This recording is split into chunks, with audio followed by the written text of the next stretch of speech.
Welcome to Nugget 22 with Steve Grohman. Steve, often people ask, what can I say to a coworker or a family member who has combined evolutionary teaching with biblical creation? What are a few things you can tell them?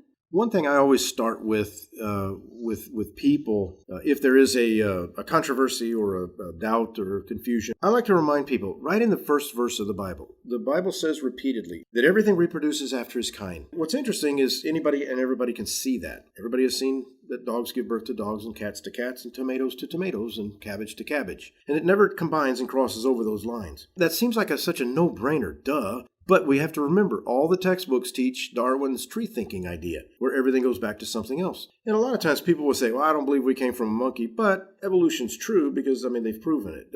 No.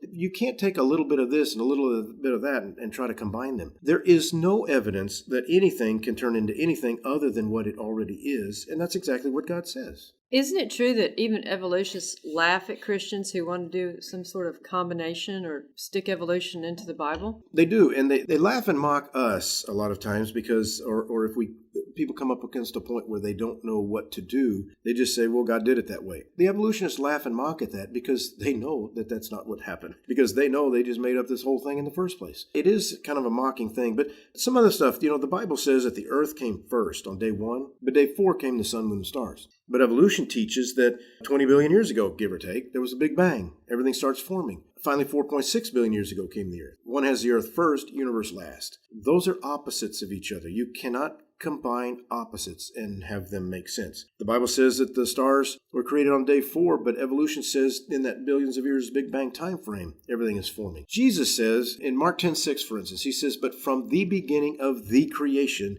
God made them male and female. He's talking about Adam and Eve. Context is marriage, divorce, remarriage. And he's talking about people. He's not talking about, giraffes or kangaroos or bananas. He's talking about people.